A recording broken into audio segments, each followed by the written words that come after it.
Bueno, ahora vamos a empezar el tema 3, que está ligado a los costes. Va a ser un tema central, incluso un poco más importante que el tema anterior de producción, dado que la producción va a venir determinada por los costes.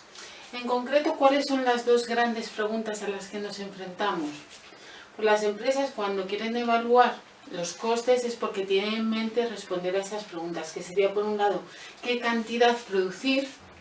Es decir, estamos hablando de un bien Q o un bien X, cuánto producir de ese bien y cómo. El cómo viene dado un poco de cómo combinamos los factores productivos.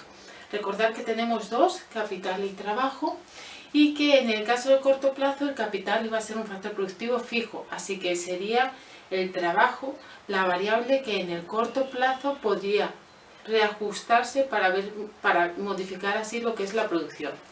¿De qué va a depender esa cantidad? Bueno, por un lado, del precio de mercado del bien. Cuanto mayor sea el precio de mercado del bien, se supone un posible mayor margen de beneficio y por lo tanto la empresa decidirá producir más. Pero también tendremos que tener en cuenta no solo ese ingreso que viene dado por los precios, sino también ese coste que viene dado por el coste que suponen los factores productivos. Que tendríamos el coste del trabajo, que es el salario, representado por W, de wage, y el coste del capital, que lo podéis ver como una R, de rental, que es la forma en la que se expresa en inglés, o una V minúscula. Así que, ¿cuál será el objetivo de la empresa? Siempre es el de maximizar beneficios, por lo tanto sería minimizar costes. En la medida en que hay un precio, el objetivo va a ser producir ¿cómo? Combinando los factores productivos de tal forma que ese coste sea mínimo y así la diferencia entre ingresos y costes sea máxima, obteniéndose el máximo beneficio. Antes de seguir y ya meternos un poco en la definición de costes de forma estricta, tal y como la vamos a ver aquí formulada, es importante remarcar las diferencias entre lo que son los costes contables y los costes económicos.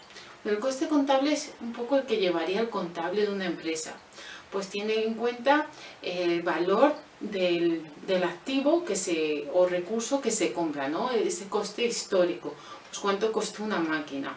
Y también cómo esa máquina va perdiendo valor. Si recordáis, era la depreciación, se va amortizando para tener en cuenta el hecho de que una máquina va perdiendo valor y en el futuro será necesario reponerla por otra. Esos serían como los costes contables. Son costes también en ocasiones explícitos, pues eso, la compra de una máquina, se tiene en cuenta cuánto costó.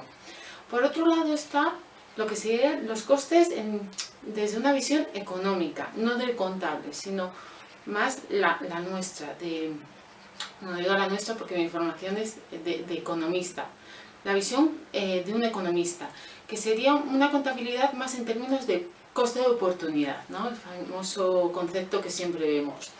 En la medida que es el coste de oportunidad que supone tener o mantener unos recursos.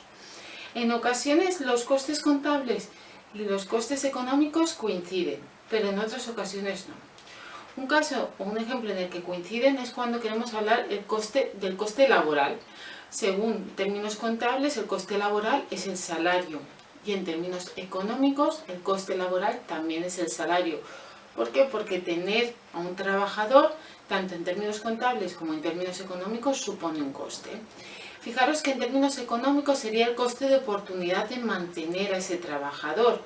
Si yo no lo tuviera, no tendría por qué pagarles el salario. O sea, el coste de oportunidad de contratar a una persona es el dinero que estoy dejando de tener para dedicarlo a otra cosa, a comprar otro tipo de recurso.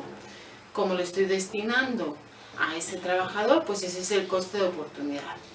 Pero fijaros, cuando hablamos del capital ya no coinciden. Cuando hablamos del capital, una máquina, el contable lo que va a ver es su coste de adquisición, el precio que supuso comprarlo y cómo esta máquina va perdiendo valor, de tal forma que el coste corriente, día a día, que se va contabilizando pues eso, de forma corriente, es la depreciación de ese inmueble.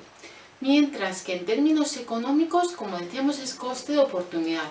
Es lo que me supone tener esa máquina y no emplear pues esa máquina, por ejemplo, para alquilarla. O sea, yo tengo una máquina que es, por ejemplo, un horno.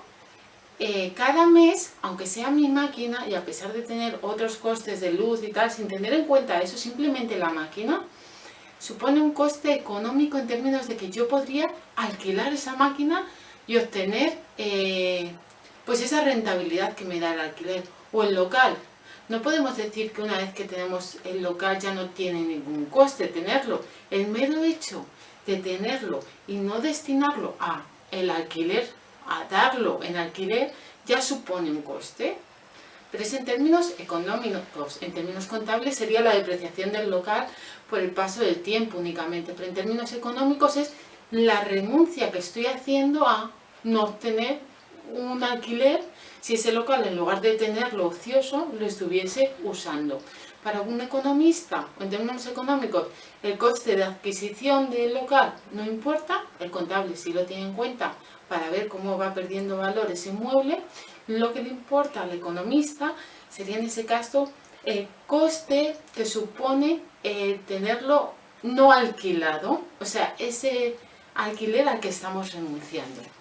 Y en economía, ese coste del capital es lo que vamos a denominar como con una R o a veces veréis una V. Y es en términos de el coste de oportunidad y es el coste del capital. ¿Vale? Así que tendríamos coste del trabajo L, perdón, del trabajo L sería W, que es wage, y el coste del capital, esa R o esa V.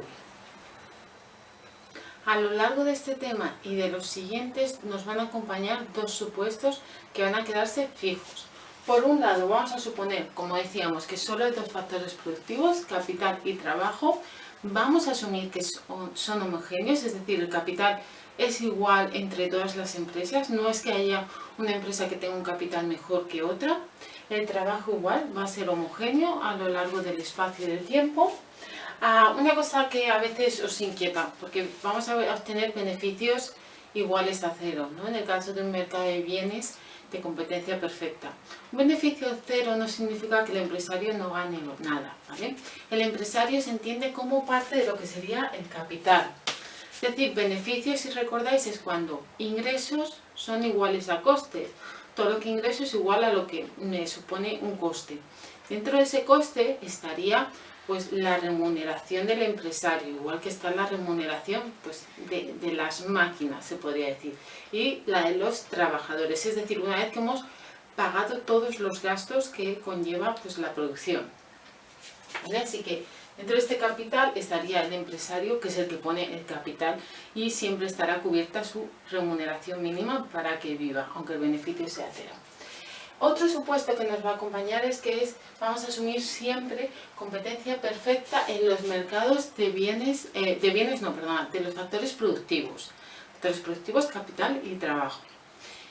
Es decir, estoy hablando del mercado laboral, es un factor productivo, y el mercado del capital. En ambos casos vamos a asumir esa competencia perfecta, es decir, información perfecta, de tal forma que si una empresa, bueno, en este caso no sería una empresa, depende del mercado en el que nos refiramos, ¿no? Si estamos hablando del mercado laboral, si un trabajador ofrece un salario menor, porque recordad que son los trabajadores los que ofrecen en el mercado laboral su mano de obra, eso se vería en el mercado y automáticamente el mercado se ajustaría.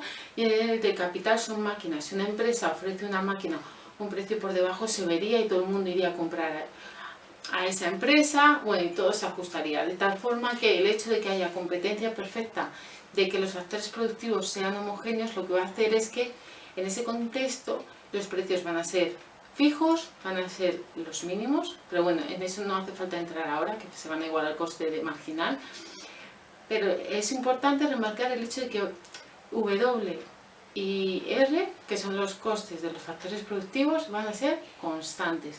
Las empresas no van a tener poder de cambiar esos valores, van a ser como parámetros fijos. Solo va a haber un caso en el que eso no es así, que es el caso del monopsonio, que no es lo mismo que el monopolio. Monopsonio, cuando veamos el monopsonio que lo veremos si nos da tiempo en el mercado laboral, veremos que ahí W ya no viene fijo y viene fijado por el mercado, sino que va a haber una parte de ese mercado que va a ser capaz de alterar esa W resultante. Pero aquí suponemos competencia perfecta en esos mercados, los factores productivos, de trabajo, de capital, por lo tanto W y R o V van a estar fijos y no van a cambiar. Para nosotros van a ser parámetros. Entrando ya más en materia, lo que vamos a empezar viendo es lo que sería ese problema primal. ¿Qué es el problema primal? Que es equivalente al dual. Es la minimización de costes, es decir, es un objetivo de costes, en este caso los quiero hacer mínimos, sujeto a un nivel de producción al que quiero llegar o alcanzar. Esto se pone como minimizar costes, pondremos la función de costes, SA es sujeto a un nivel de producción fijo, por eso pongo la rayita, para recordar que es fijo. Es equivalente a, o la solución debe ser la misma a maximizar la producción sujeto a un nivel de costes. Imaginaros que yo hago esto y tengo una función de costes definitiva. Si yo quiero obtener ahora el nivel de producción sujeto a esa función de costes, me tiene que dar el nivel de producción que yo había puesto como restricción en el problema primal, ¿no? Ese sería el primal y el dual. Si uno me sale de una forma, el otro me tiene que dar la misma solución, ¿vale? Empezaremos haciendo esto. Al menos quiero que veáis cómo se resolvería, aunque luego tampoco sea algo que a lo mejor a lo que le demos muchas vueltas, pero al menos un ejercicio sí que tenéis que saber hacer y entender para saber a lo que nos referimos con el problema primal. Si sabemos hacer este, sabemos hacer por lo tanto este. Conceptos que vamos a ver, bueno, pues hablaremos de distintas funciones de coste, la función de coste total, coste medio, coste marginal, muy similares en estructura o a la hora de entender que lo que hemos visto ya en términos de producción. Si recordáis, estaba la función de producción, producción media, producción marginal, y van a estar muy vinculadas a estas, ¿vale? Hablaremos por lo tanto también del corto y del largo plazo. En el corto plazo tendremos un coste fijo y un coste variable. ¿A qué hará alusión el coste fijo? Pues a ese factor productivo que no cambia, que está ahí, que no cambia con la producción, que es fijo en el corto plazo. Si recordáis, era el capital. ¿Y a qué hace alusión el coste variable? Pues al factor productivo que varía con la producción. De tal forma que si yo quiero producir más, puedo alterar ese factor productivo y producir más, que era el trabajo. Si recordáis, tengo un restaurante, por ejemplo, de repente tengo mucha demanda y quiero producir más porque tengo más demanda. ¿Qué puedo hacer? ¿Ampliar el local? Bueno, pues eso en el corto plazo no lo voy a hacer, pero quizá pueda contratar más camareros. ¿Camareros qué es? Son trabajadores, es L. ¿Y esos trabajadores tienen un coste o son gratis? Tienen un coste. Es un coste que va asociado a adquirir más trabajadores. Así que es un coste que varía con el número de trabajadores, los cuales han cambiado porque ha cambiado la cantidad de producción. Así que podríamos poner que variaciones en la producción generan variaciones en el factor trabajo y por lo tanto variaciones en lo que es el coste variable, que varía con el nivel de la producción. ¿Por qué? Porque varía el trabajo. Ya vais viendo un poco cómo está relacionado el hecho de producir más con tener mayores costes. Y luego en el largo plazo veremos la función de costes. Recordad que es un concepto teórico, nunca llegamos al largo plazo, pero es ese concepto en el que nos permite hablar de costes variables únicamente, porque los dos factores productivos en el largo plazo pueden cambiar. Yo mi local, mi restaurante en el largo plazo, hoy no, pero a lo mejor de aquí a un tiempo, más adelante, el largo plazo es lo que marca el hecho de que yo tomo una decisión de cambio en lo que es el capital, en ampliar las instalaciones. Bueno, vamos a empezar ya con el problema primario. Bueno, lo que vamos a hacer ahora es resolver, aunque sea de forma teórica, ese problema primal del que os hablaba, es decir, la minimización del coste sujeto a un nivel de producción. ¿Cómo se formula eso? Bueno, la forma de plantear el problema sería de esta forma. El objetivo es de minimizar podría haber sido en otros contextos el de maximizar, pero como estamos hablando del coste es minimizar el coste.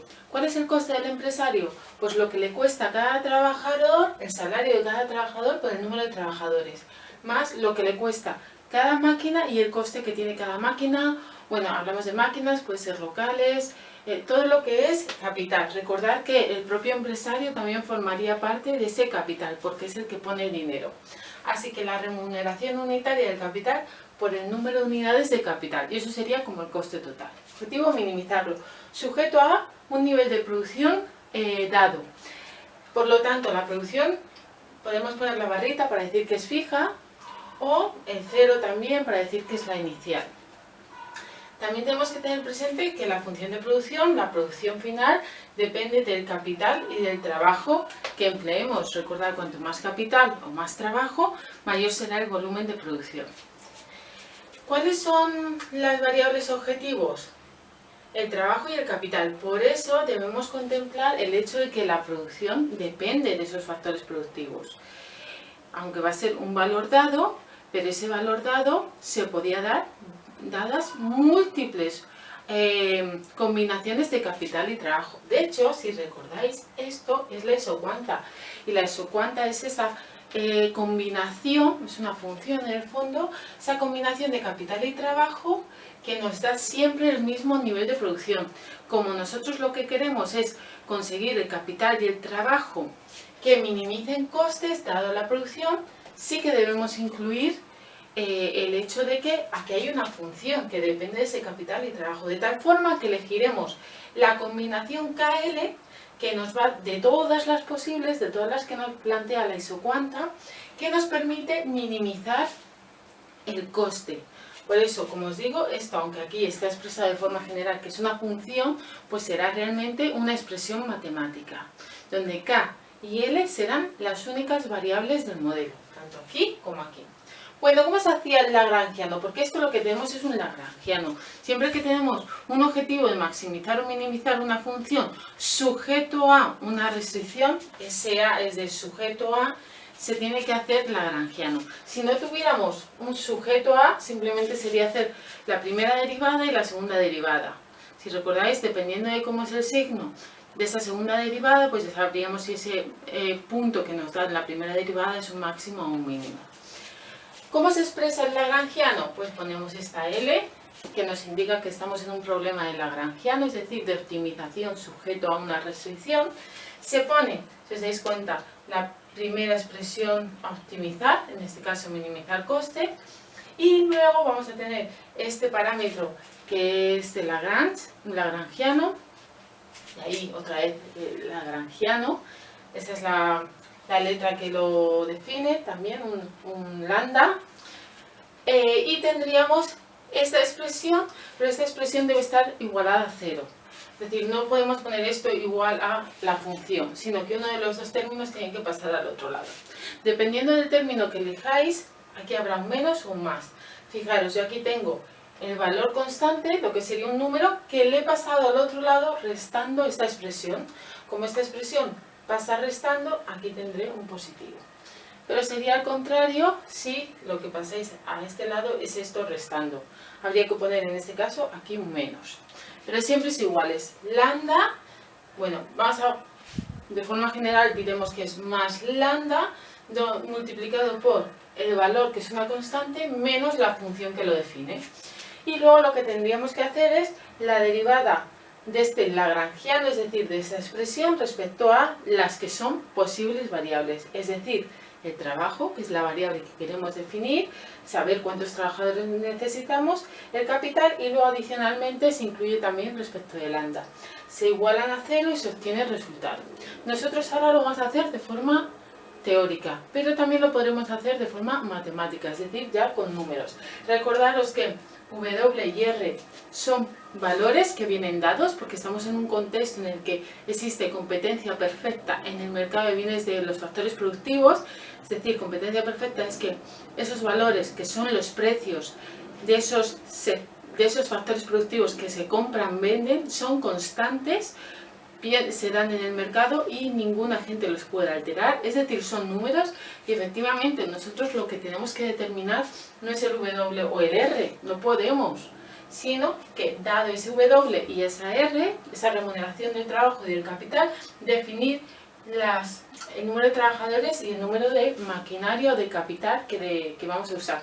Así que esto lo trataremos como si fueran constantes, como si fueran números. Lo mismo con los números que vayan acompañando en esta función al capital y al trabajo. Ahora, aunque sea de forma teórica, podemos seguir con nuestro ejercicio. Lo que vamos a hacer es hacer estas derivadas. La última es la más sencilla, por eso aquí la tenéis. Es la derivada del lagrangiano respecto a lambda y recordar que se tiene que igualar a 0. Como el lagrangiano sería esta variable, lambda es esta variable, lo que estamos haciendo es suponer que todo lo demás es constante. Cuando hacemos una derivada parcial, siempre lo que hacemos es derivar una expresión respecto a una única variable, suponiendo que todas las demás son constantes. En el fondo lo que estaríamos viendo es ver, como siempre, como cada derivada parcial, es cómo varía esta variable cuando esta se incrementa en una unidad. Fijaros que en este caso lambda está multiplicando a la restricción que estamos poniendo, es decir, en este caso sería el nivel de producción fijado. ¿Qué significaría si obtuviéramos un valor numérico?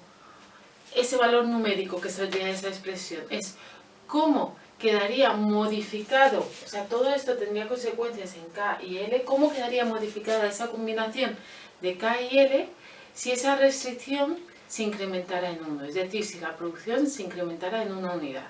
No obstante, ese no es el problema que tenemos ahora y ni tampoco le vamos a prestar más atención. Simplemente que sepáis eso, que siempre que hay un lagrangiano, esta expresión tiene un significado, pues como siempre es el efecto que tendría incrementar en ese caso en concreto el nivel de producción, porque es lo que tenemos aquí fijado, en una unidad más.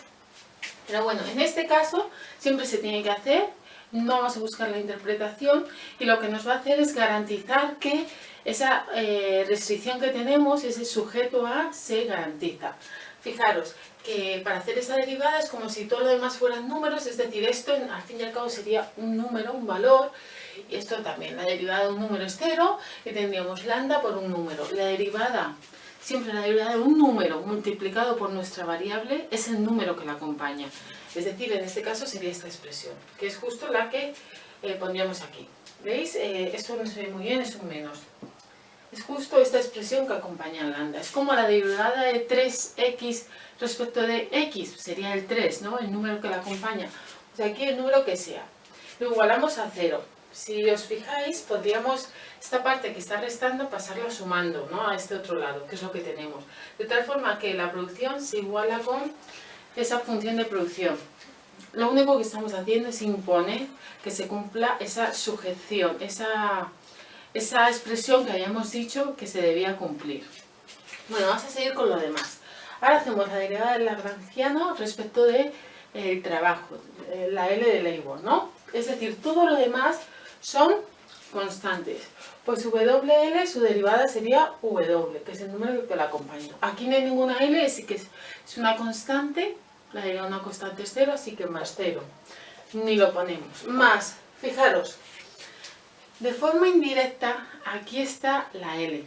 Digo de forma indirecta porque no estamos viendo la expresión concreta matemática, si es 3L al cuadrado o lo que sea.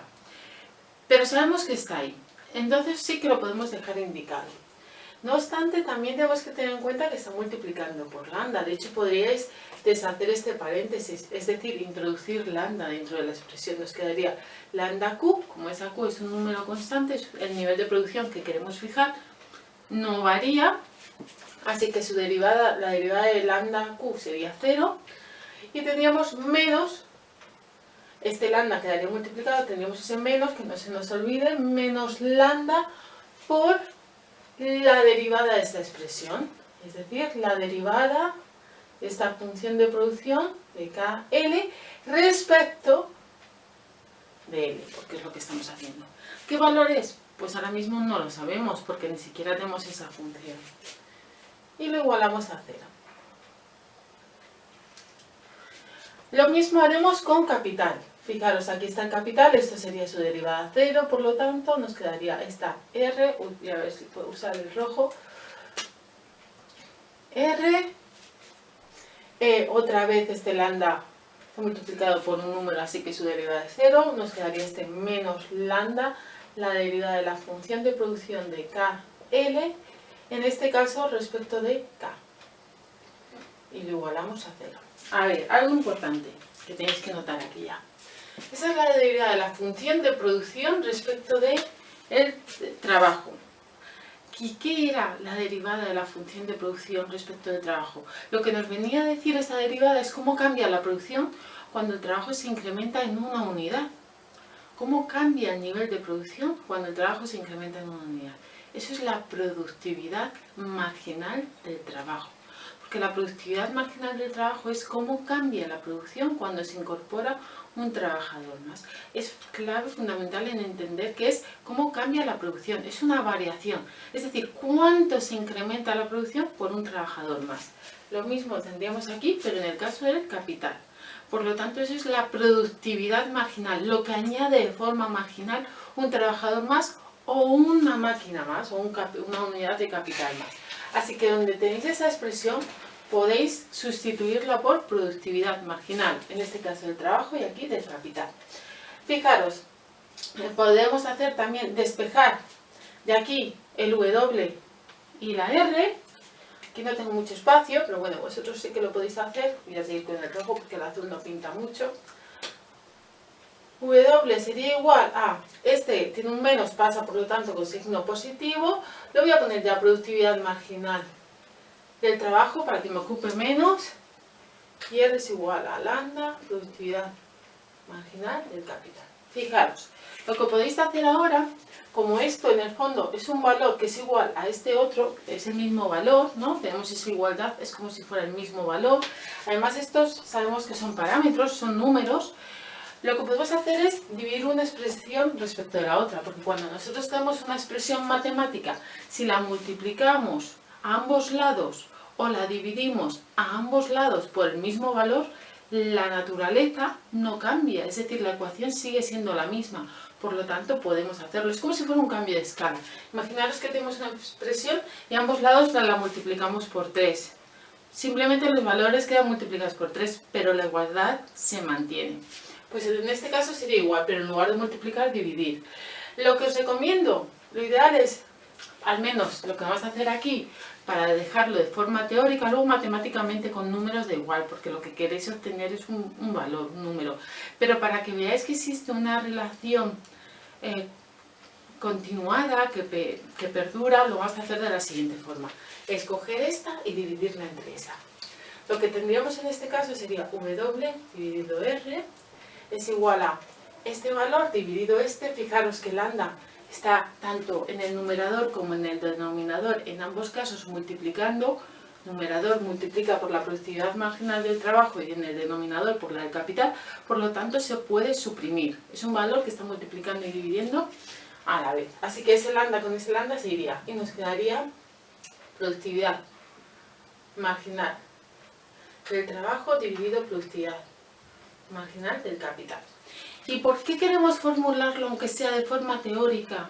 Aunque sea solo en esta ocasión de esta forma. Para que veáis que esto en concreto, la productividad marginal del trabajo dividida a la productividad marginal del capital, es algo que ya hemos visto. ¿Y qué es? Es la relación marginal de sustitución técnica. Relación marginal de sustitución técnica. También lo podéis ver sin la M de aquí, ¿vale? Una RST, dependiendo del manual. Es lo mismo. Relación marginal de sustitución técnica. Y es justo la pendiente de esa isocuanta, de cualquiera de las isocuantas. Que podía ser un valor concreto si la isocuanta era una línea, o podía tomar distintos valores si era curva. Ahora vamos a ver gráficamente cómo se resuelve este problema primal, o cómo se podría ver de forma gráfica.